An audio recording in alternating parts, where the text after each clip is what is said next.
Hi everyone, this is Yana Smakula and thank you for joining me for another Altenew video tutorial. I'm a huge fan of purple. I know that a lot of people dislike this color, but from time to time I just love to use it on cards. I especially love to combine purple with gold, or brass in this case, and I think it works great for all sorts of projects.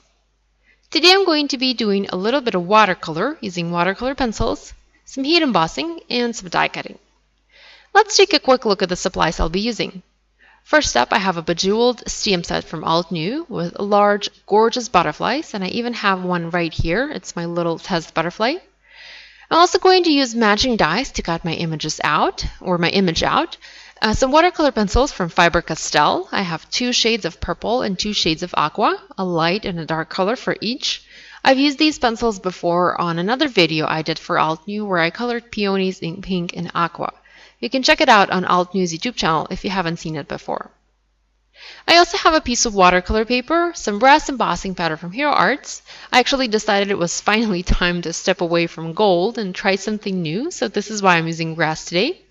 Also a clear block and a water brush to do my coloring.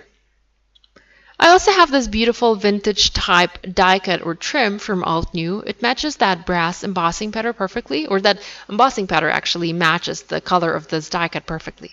Anyhow, I want to use this die cut as a focal point on my card, and I want to use it to frame my sentiment. So let's start working. First of all, I'm prepping the surface of my watercolor paper for heat embossing using an anti-static powder pouch. This is just regular watercolor paper, nothing fancy. Next, I'm stamping one of the butterflies, using a small one today and stamping it in Versamark clear sticky ink, adding my brass embossing powder on top, and heat setting this piece. I'm going to zoom in here and walk you through my coloring. I have done another video that I mentioned earlier using these pencils, but in that video I was using my water brush to pick up color from the pencils and to transfer it onto my image. Today I'm not going to do that. I'm going to color directly with these pencils onto my paper and then use my water brush to spread the color and create a small gradient. So first I'm adding color to those areas that I believe will be darker or more saturated in my image. You'll notice that I'm keeping some portions of the butterfly completely free of color or pigment. I will be using my water brush to pull the color from the colored areas onto the white areas to create the transition from dark to light.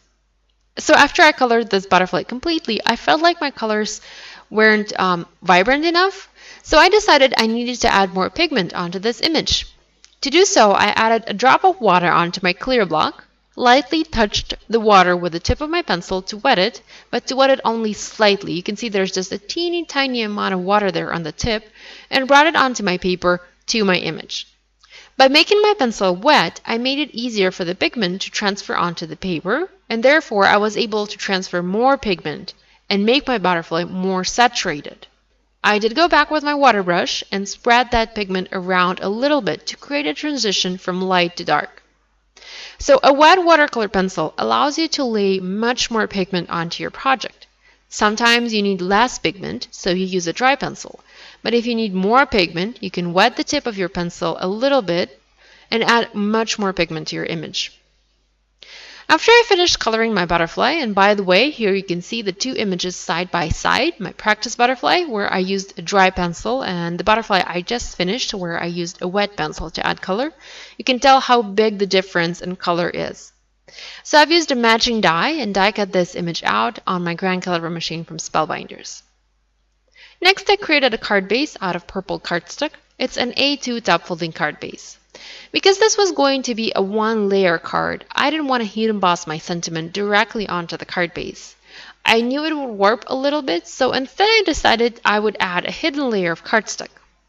I used this vintage die cut from Altenew, traced the opening with a pencil, and then cut that oval out, making it slightly bigger with my scissors. I then heat embossed a beautiful sentiment that reads, "One-of-a-kind card for one-of-a-kind person."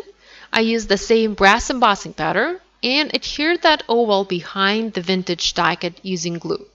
Finally, I added double-sided foam adhesive to the back of this piece and adhered onto my card base. Added my colored and die cut butterfly on top, and that finished my card. Thank you for joining me. If you have any questions, please leave them in the comment section below or in the blog post. And if you like this video and if you'd like to see more videos like this, please give it a thumbs up and be sure to subscribe to this YouTube channel for more inspiration. Thanks for watching. I'll see you next time. Bye!